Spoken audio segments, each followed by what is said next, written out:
hello, Deep Mindfulness Collective. This right here, right now, is the joy of being a live stream coming to you live from Brooklyn, New York. Folks, very delighted to be here with you. Let me know if everything's coming through clearly. We're on a whole different setup here, different streaming software altogether. What am I grateful for? Grateful for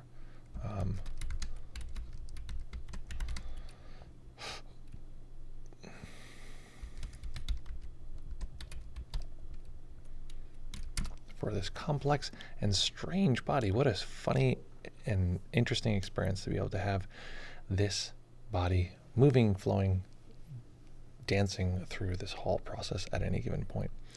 Folks, lovely to be here with you as always. Grateful for being strong. That's a wonderful aspect. Also body related. Excellent. Thank you for that, Dave. What was the question here? Oh, no. Okay, great. Let me know if everything's coming through clearly, fondly, beautifully. How does it land for you? We copy the entire setup over to a different set of different software. So I don't know. Maybe it's going well. Maybe you can't hear anything.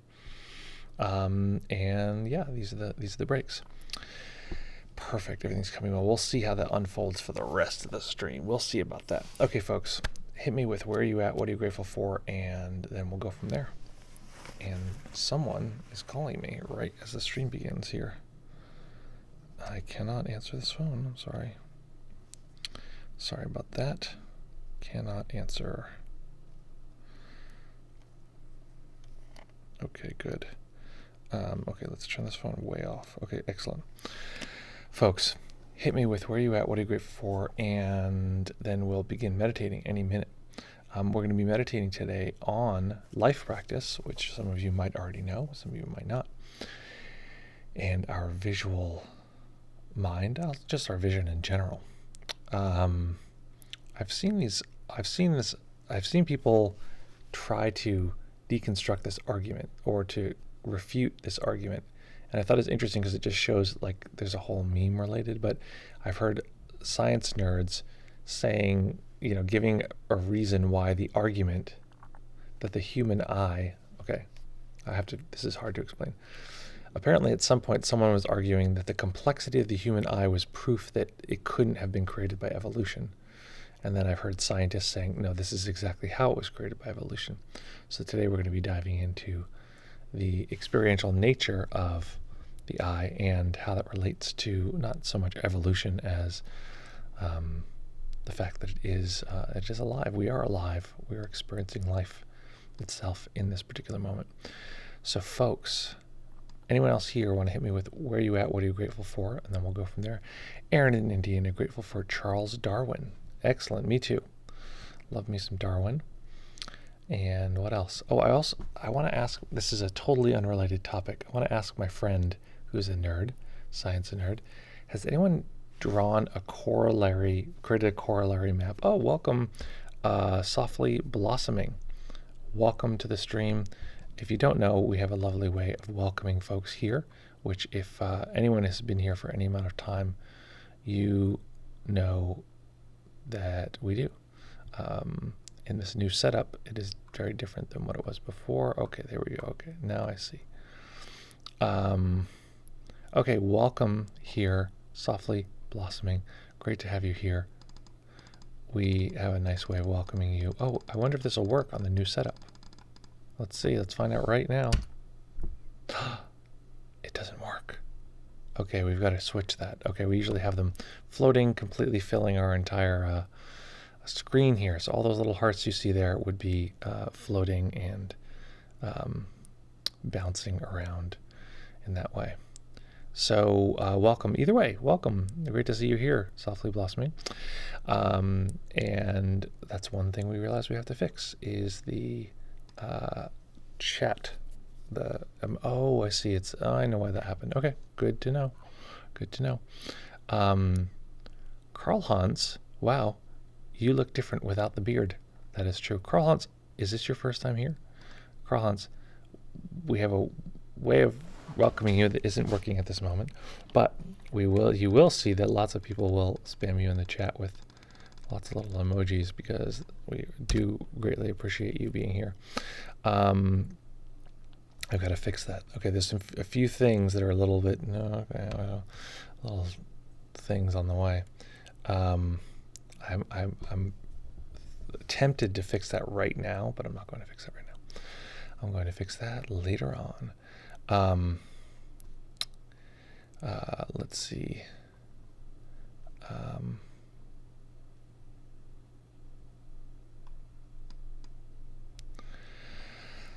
Okay.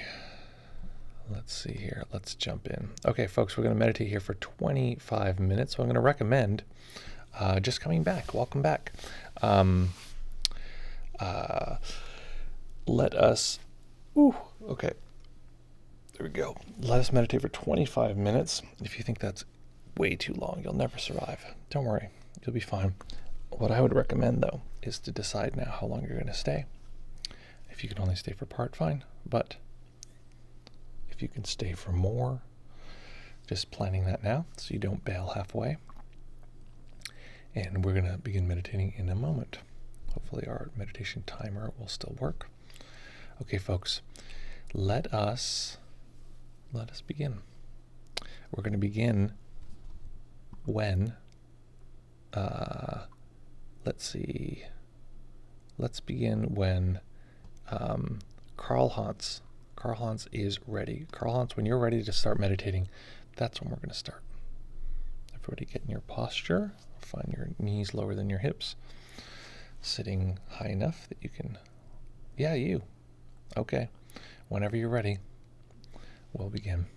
And I'm going to encourage you to practice in stillness for this time. Okay. I think that's Karl Hans saying that they're ready. So let us begin.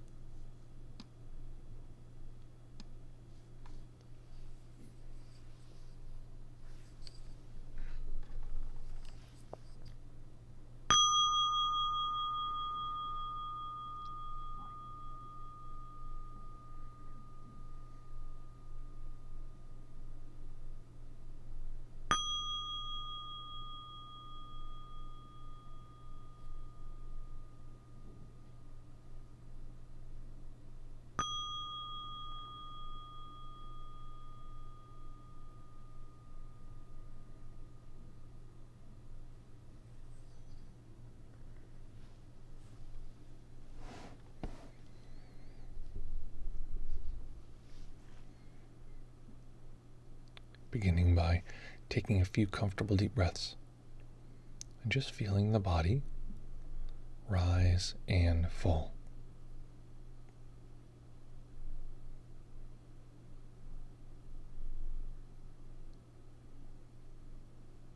Each time we begin a meditation, we begin with the momentum of all the previous moments.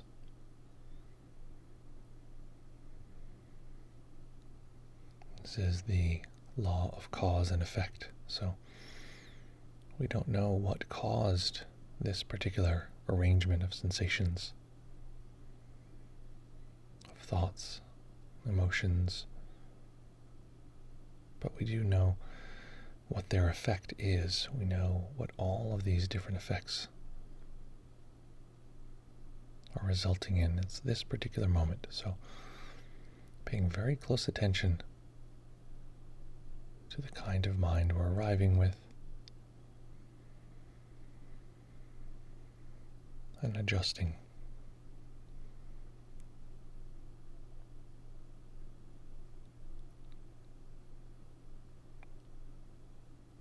As we begin to sweep through the body to be sure we're not holding any undue tension, as we start at the top of the head, notice that the experience we're having is not only one of sensations relaxing, as we relax the brow,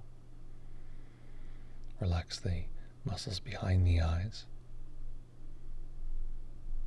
We're also getting visual cues, a sense of space. As we relax the face, the mind will likely show us some details of not just the sensations, but the visual data that comes along with it.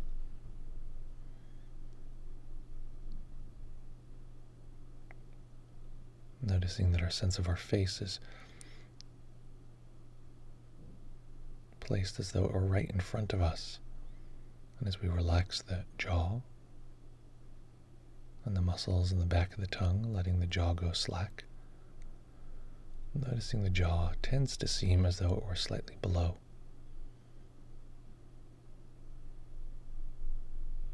Relaxing the throat and the neck.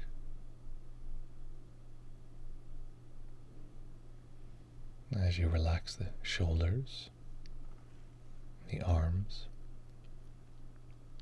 notice that the mind flashes subtle images of location and detail of each of the parts of the body that I mention. So if I mention relaxing the hands, tuning into the subtle sensations in the palms of the hands and tips of the fingers. There are the physical sensations and the visual qualities that accompany them to help make sense of them.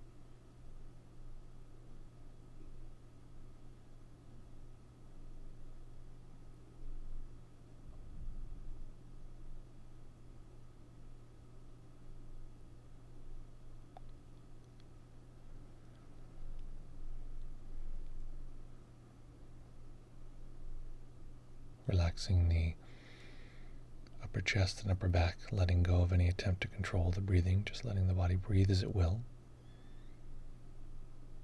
Noticing the natural tightening and relaxing in these areas as the breath comes and goes.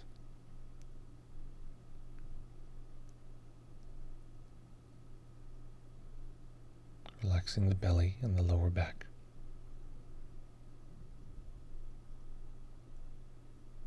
Relaxing the hips, the upper legs and knees, the calves, the ankles, and relaxing the feet.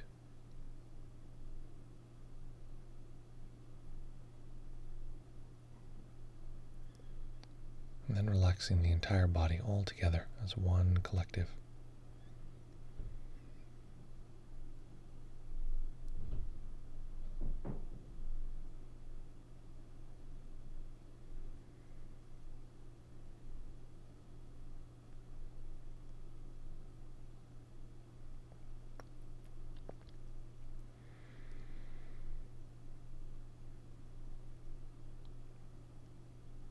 And so in this process, I'm going to tell a story, and I want you to notice that the mind is going to flash images of this story in order to help make sense of it.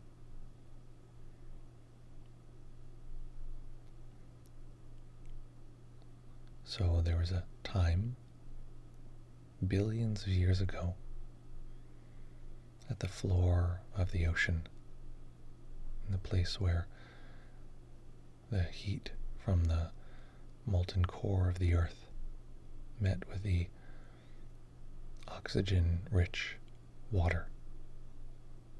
These are known as the heat vents.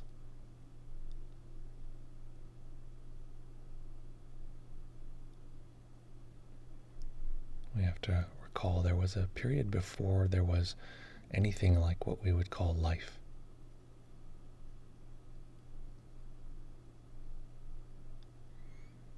It's hard to imagine a space that didn't have life. This is exactly the fact. It is hard to imagine this, in part because our imagining mechanism, the mind, is itself an expression of life.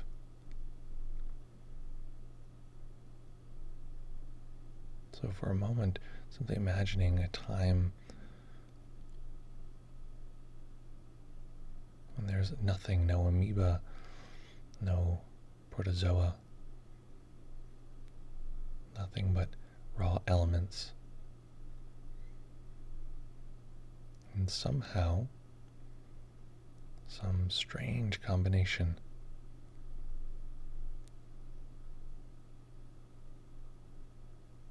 came together to produce single-celled organisms.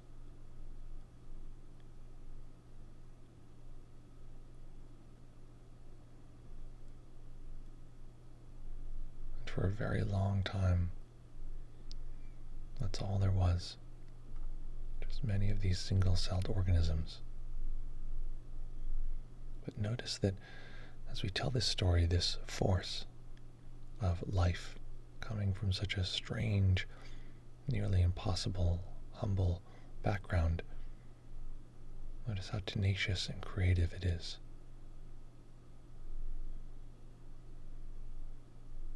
Notice as we enter this process how creative our mind is,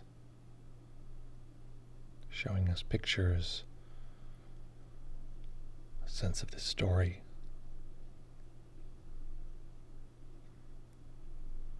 At the same time, often helping us navigate this particular moment, reminding us we have a body, reminding us we are in a location, in a space.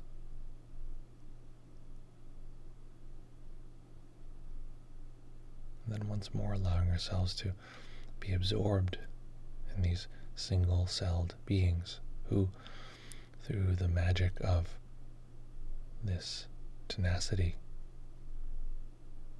of life, begin to change, to evolve, to work together, and eventually becoming multi-celled organisms.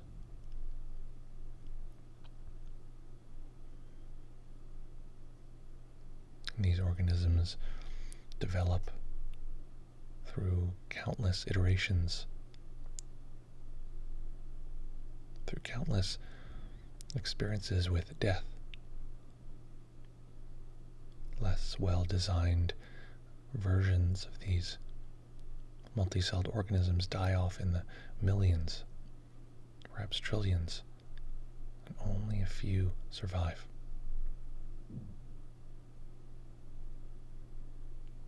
And this relative few, over time, change just by chance. And in this harsh environment, the ones which change in accordance with their environment, these survive.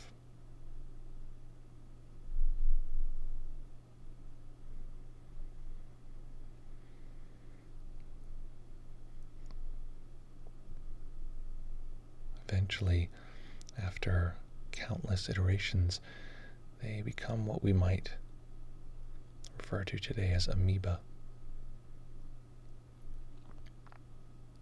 And eventually these slowly, over millions of years, evolve into what we might call fish. So it's the same force, the same magical, tenacious animation, this force of life itself moving over millions of years, eventually becoming simple and more complex fish.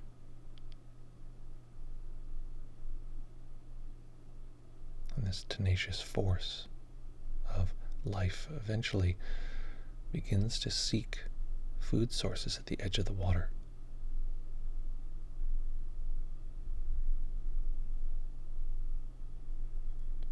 It begins to realize that there's potentially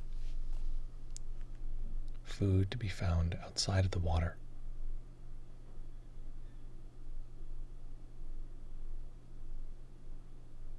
And life exits the oceans, first in the form of amphibians who traffic between land and water. And these amphibians eventually turn into what we might call simple mammals. Something close to what we would describe as a mouse or a rat.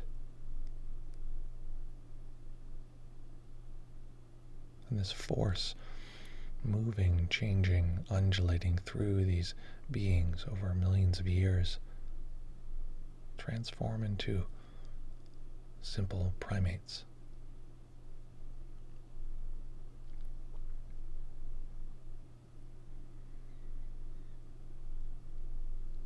these simple primates over time become more complex primates.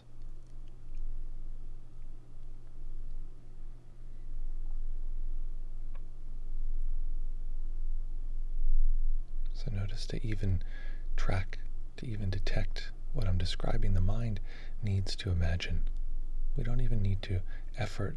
This mind magically produces these images for us.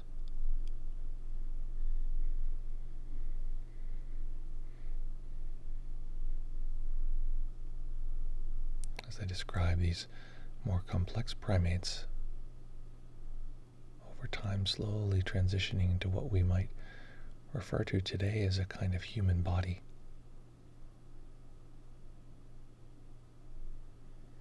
Consider for a moment the untold amounts of tragedy, difficulty, struggle, pain, injury, death that this tenacious force navigated all the way back to the heat vents of the ocean, all the way forward to this effectively human body, the same body we're experiencing in this moment.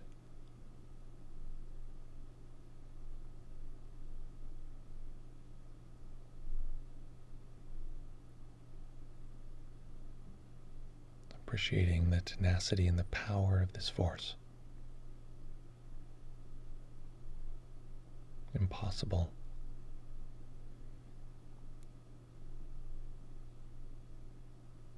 The unlikelihood of us being here in this moment, of having this mind that can imagine these things, is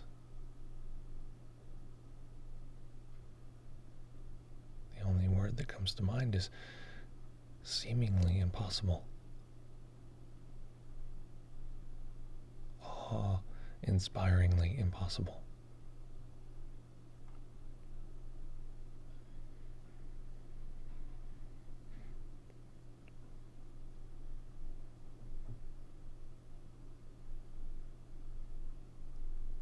So noticing now the way the mind imagines, it can refer back to all these moments in the story. It can refer to your current environment, a sense of space and location.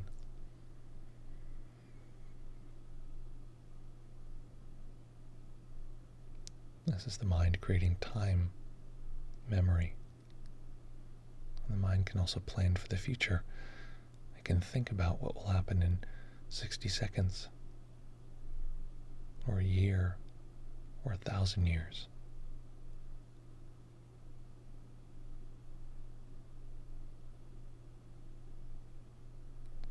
So allowing ourselves to be in awe of this magical creative process. In the same way that this form of life, that we in this moment are part of this unbroken chain of creative endeavor, animation, transformation.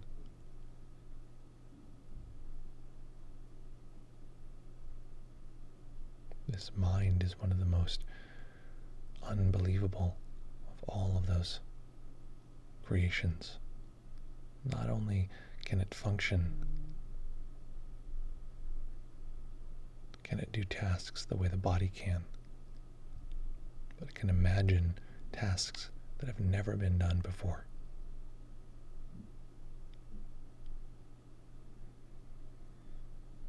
It can create a set of images to show us the path of evolution itself.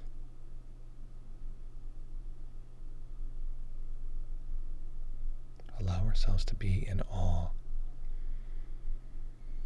of this seemingly magical power to imagine.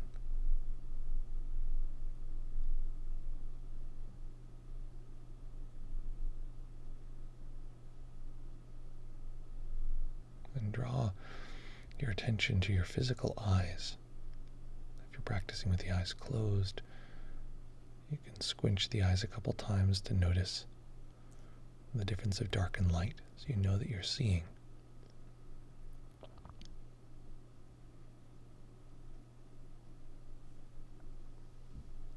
If the eyes are open, taking in the complexity of all of the visual landscape as the eyes rest on a single point.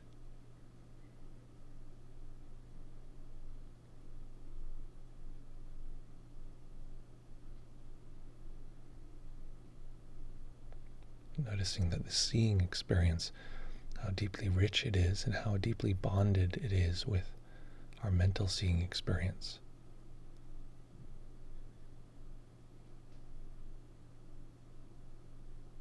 Life can express itself in the form of so many things, in a beautiful amoeba or a tree or plant,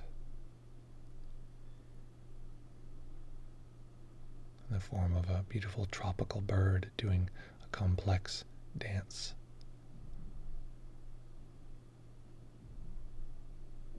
All of these are forms of the expression of life itself. And in this moment, life is expressing itself, this same force, as a form of a human imagination and the form of human seeing.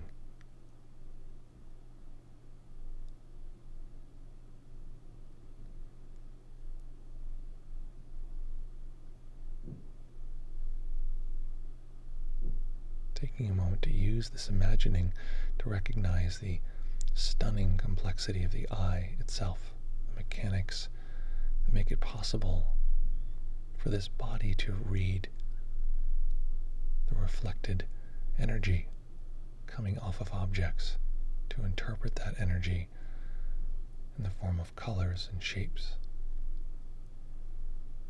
contour, contrast. Translate that to the brain and allow us to interact with the world, to navigate the world.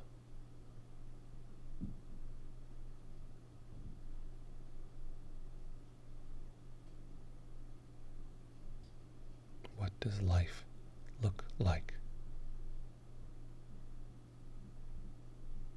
We can think about this, or we can see it right now. This incredible force is visually present right now.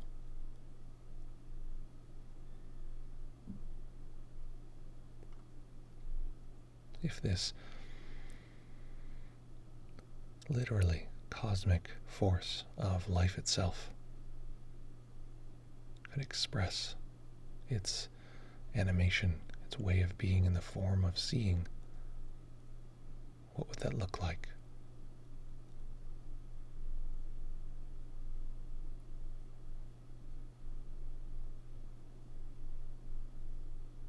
If we could see the force, the powerful force of billions and billions of years of biological technology developing, what would that look like?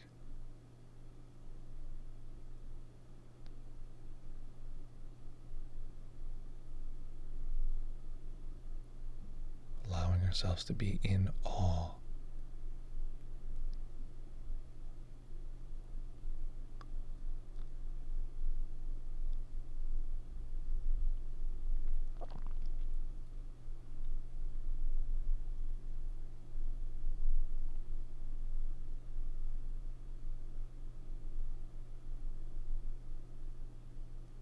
Recognizing that we've never seen anything in our lives that was not life itself. Certainly we've looked at objects that were inanimate, but we only saw those objects through the filter of life. We can only in this moment recall those inanimate objects through the filter of a living human mind.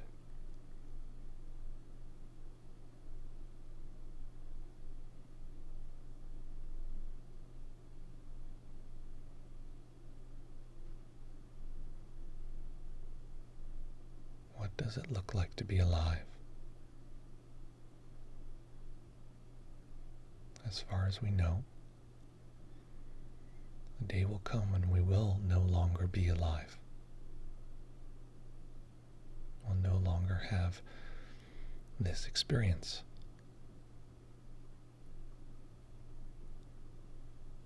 In that moment, it's possible, not unlikely, that we would wish for just one more moment to experience this incredible, beautiful, sublime, impossibly rich way of experiencing the world. And here we have it.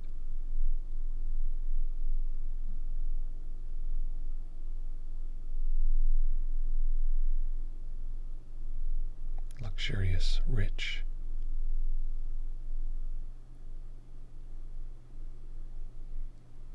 continuously renewing life.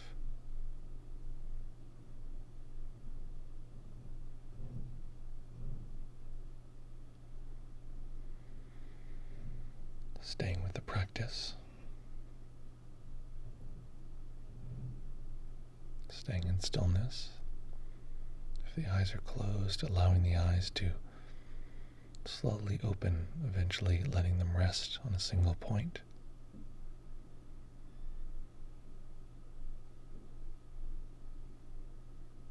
Taking in life. Taking in the complexity and density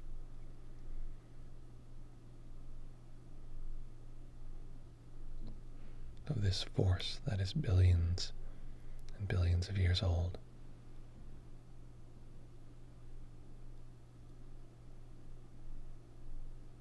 Appreciating this near impossibility.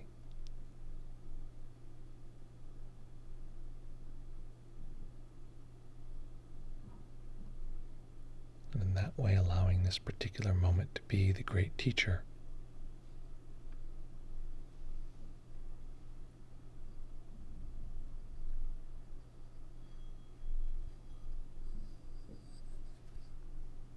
That might show us how we could bring this practice into every aspect of our life.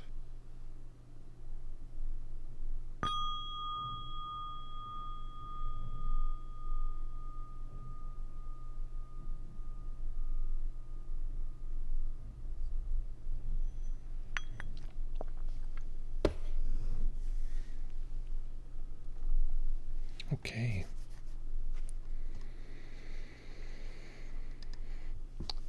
Take a moment to stretch.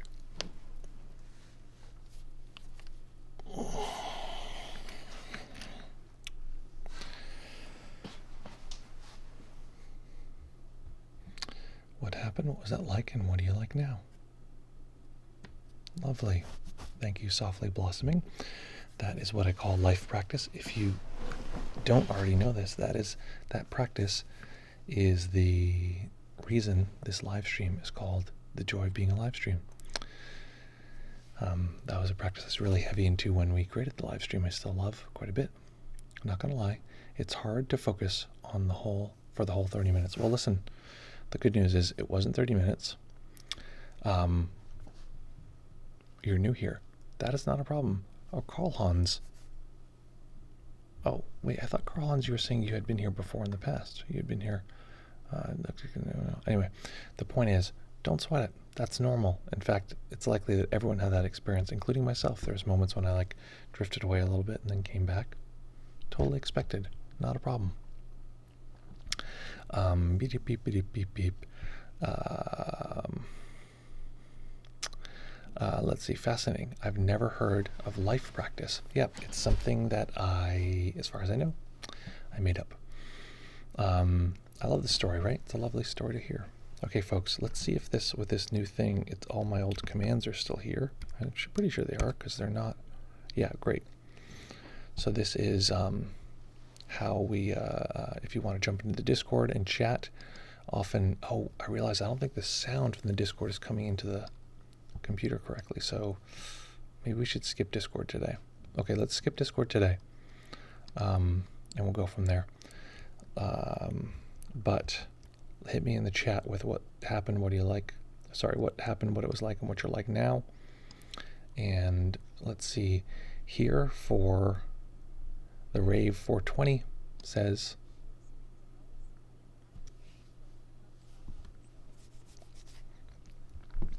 excellent. Well, I'm glad you're here. It's really good to see you. Thank you for de-lurking yourself. We have a nice way of welcoming you, which is too bad. There's so many people here to welcome. It's too bad that our emote wall is not working, because it is super fun. If you give me 4 minutes, I can fix it, but I also feel guilty doing other stuff.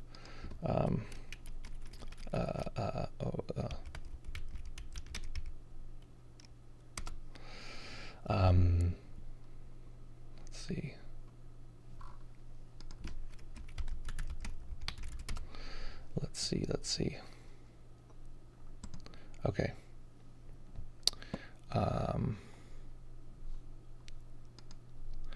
So folks, it is lovely to be here with you as always. So hit me with your reports and what that was like. Your reports and what that was like. And at that same time, I'm going to get the hell. Okay.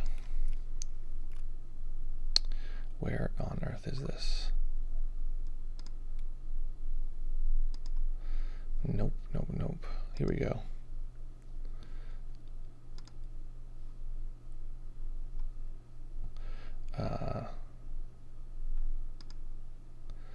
Okay. Let's see. Put this in place. New source. Okay, folks, hit me with what that was like. What happened? What do you like now? I'm almost there with the emote wall. Beep, beep, beep, beep, beep.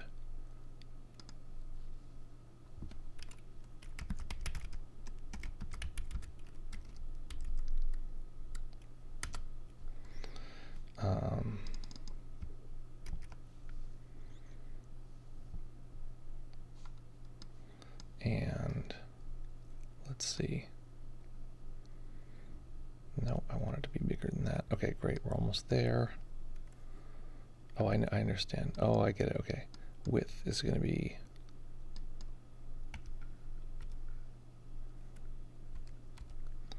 And then...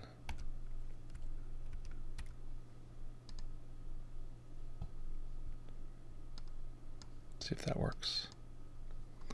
Okay, too big.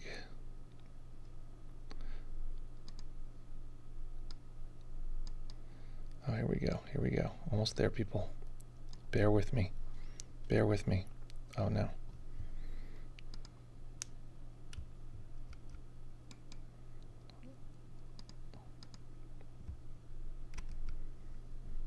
Okay. Let's try it. Let's try it, folks. Hopefully that was worth it. Does it work? Does it work? Does it work? Wait, let me transition first.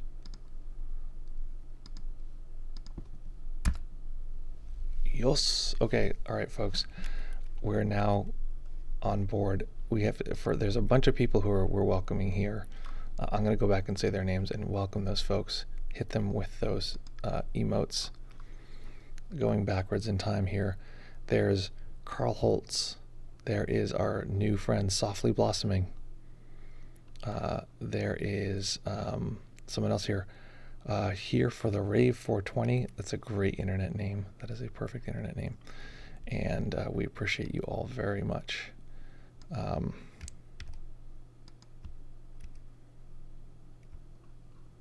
Let's see here. All right, thank you guys very much. I'm very glad that that worked. We're going to fix it so that they linger a little longer, because I always feel like it's fun to have these guys here. Okay, folks, we fixed it. Thank goodness. All is right in the universe.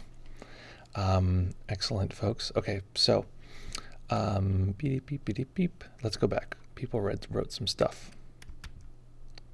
Oh, I realize Can you hear the computer audio when this thing reads someone's? That's the next question. Thank you guys for bearing with me because we really are resetting up the entire stream here. Reminds me of Ram Dass. Okay. Carl Holt says, I mean, I'm new here in the meditation thingy. I just passed by a year ago. Oh, excellent. Okay. Can you hear this? Nope.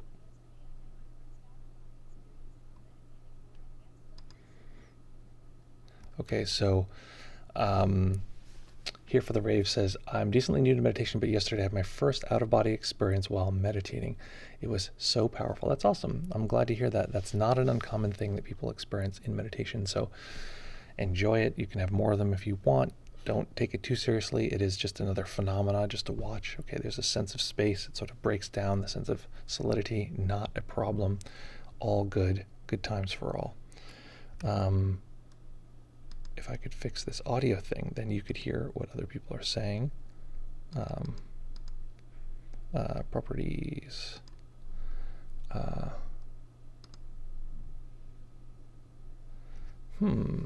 guess it's default. I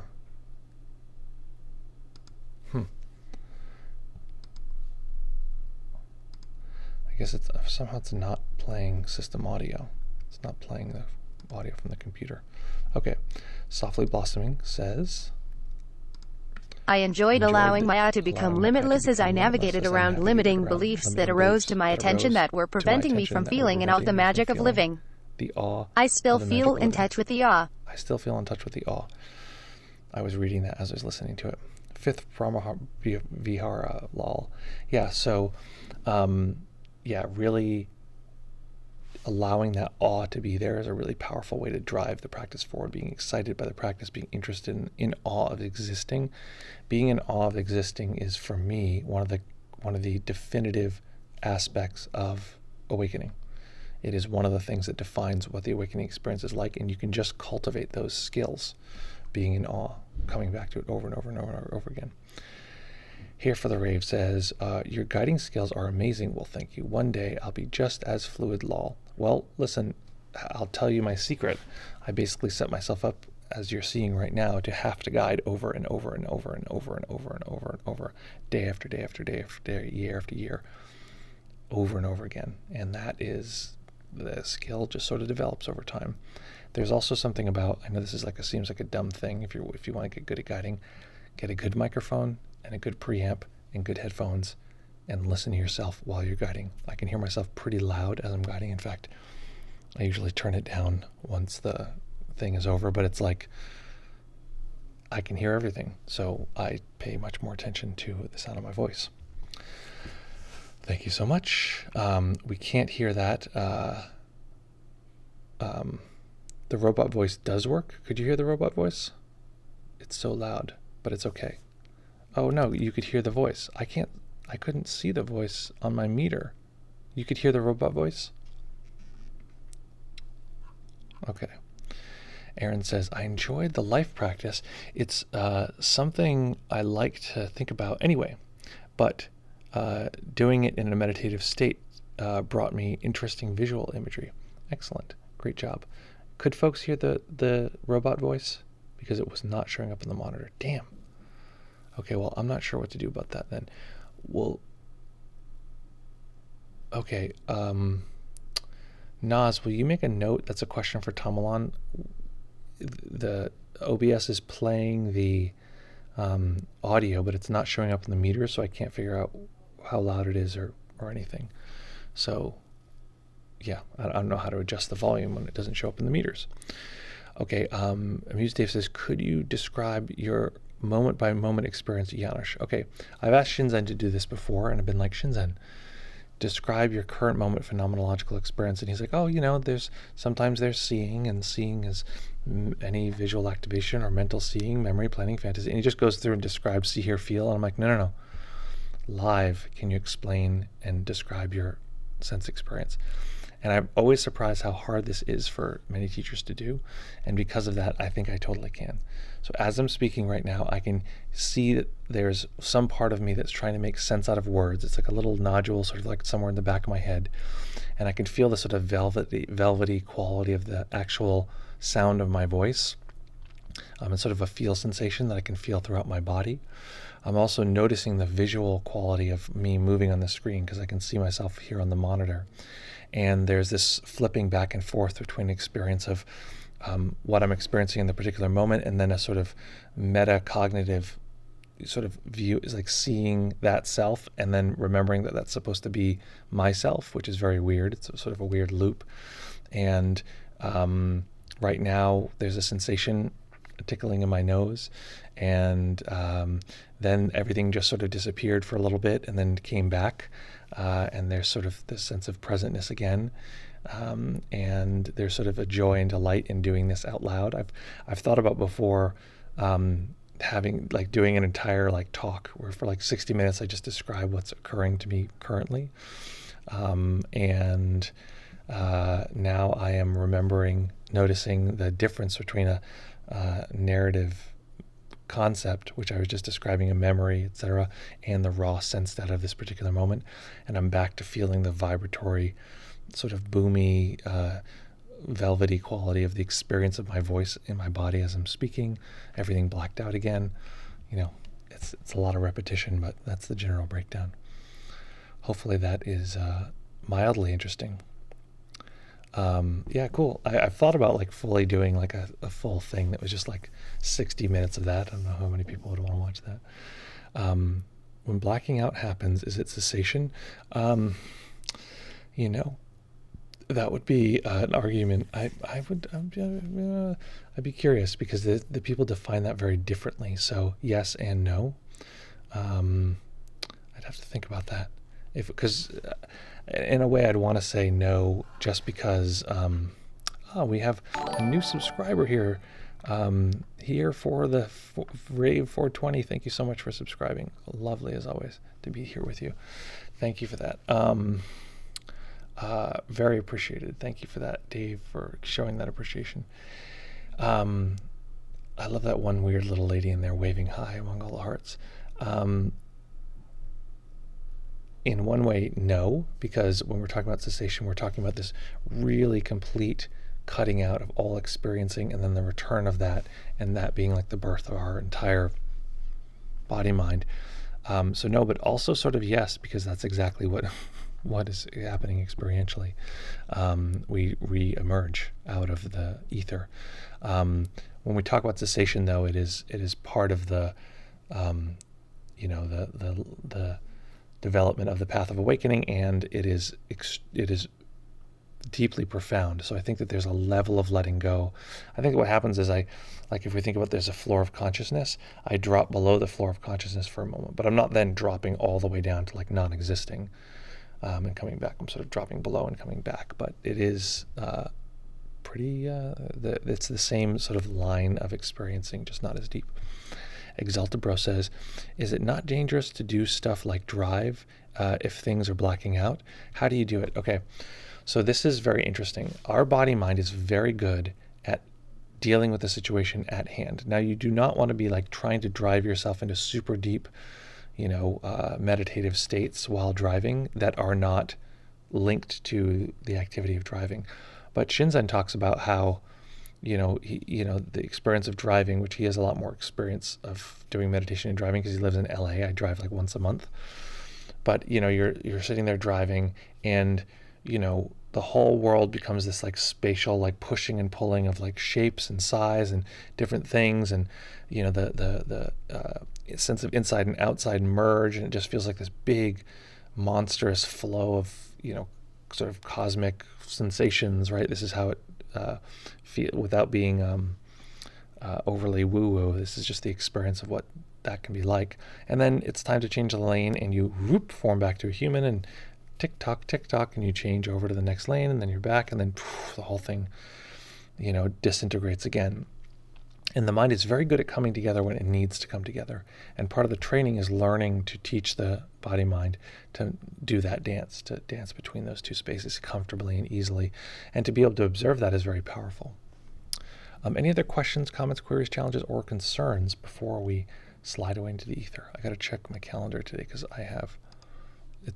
P.S. The retreat is happening. Okay, it's happening. God damn it. May 7th through the 16th, and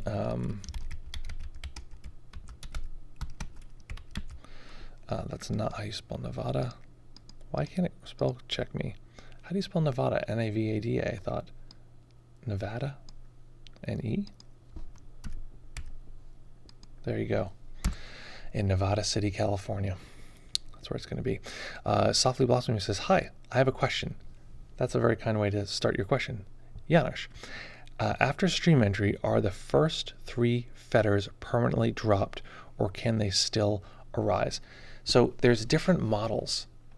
And so people will say that they can, the first 3 fetters will be eliminated. They'll be gone forever, or the people will say they can re-arise. It really depends on which philosophy you're viewing them from.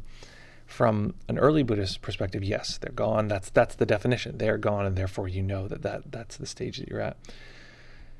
From a later Buddhist perspective, nothing goes away. There's no, nothing is uprooted, nothing is sort of destroyed.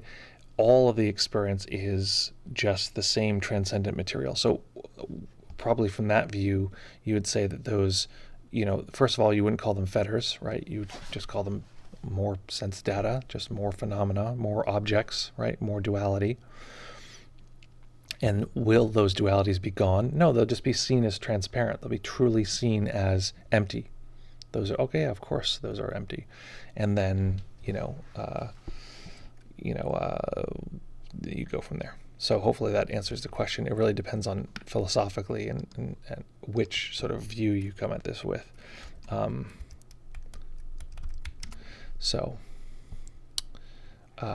Lovely. Okay, folks. It's also that, Buddhism becomes much, much more ritualized over time. And there is a tendency to think of our reliance on rituals will, go away. And the idea that, rituals will be a thing that can bring you to awakening. It's like, oh no, that's not possible. But in later Buddhism, they're using a lot of rituals to help bring you to awakening. So is it the ritual itself that brings you to awakening? Well, I don't know. We get into sticky territory. I mean, is the ritual any more or less the thing that brings you to the awakening than your senses? Because it's all the same mush of sense data. They're not actually separate. They're the same thing. So again, it just depends on which school you're viewing it from. Hopefully that makes a little bit of sense. Thank you for having me, and thank you for your practice, for your patience with the questions. I'll be asking you in the future lots of questions. Hit me with 1 million. I love them. I'm excited to grow here. I'm excited that you're here to grow. Softly Blossoming says, thank you. That was really helpful. Well, you're really helpful. So thank you so much for your time here. Okay, folks, we're going to hit the eject button because I have some stuff I got to get to. And there's a lot happening with the retreat happening. Oh my God, it's very exciting. It's going to be a small retreat. We're going to have maybe 15 people. We're going to keep it super small. It's just going to be like us as a group meditating constantly together. Very powerful, very exciting. So, folks, lovely to be here with you as always. Let's see if this new system can play this music. Here we go. All right, you should be able to hear me. Let me know if you can hear me right now and the music. You should be able to hear both. Folks, delightful to be here with you. So much fun. Excellent. So much fun to be here with you. Plus, I think this new system has a way less lag. It's like really quick compared to the other one. The other one was slow as hell. I'd ask a question and like 10 minutes later someone would answer. So I love how quick and zippy it is. Okay, I'm going to see how long this is, what the delay is. Dave, I'm going to have you in a second. I'm going to hit this button, and I want you to see when it pops up in the chat versus when it pops up on the screen. So ready, set, go. Okay, so hopefully that's, I'm curious how long that takes. Folks, oh wait, you can't see the chat, you can't see the screen. That's crazy. Okay, anyway, but what you can see, what you should be able to see is, let's see here. Oh yeah, here we go. Folks, what you can see, oh yeah, now we're cooking. What you can see is emotes on the end screen. Excellent. Everything is in its right place at this point. Okay, folks, lovely to be here with you. Be with you as always. In this moment, let's return to the practice. Let us soak into that lovely music and soak into the powerful, incredible experience of the human eye and how it links to human imagining. Notice this incredible movement between these two. We can see things that are so visceral and physical and so clear, and the mind can just add to those imagining. We can add in this sort of mystical, magical world all around it. We can imagine all sorts of fun and exciting things or real things that we need to get done. Look at those spaces mixing with each other. This is a powerful insight that our senses mix. And in that way, letting this particular moment be the great teacher to show us how we might bring this practice into every aspect of our life. Folks, as always, have fun, take care of each other, practice well, and we'll see you all very soon. Bye.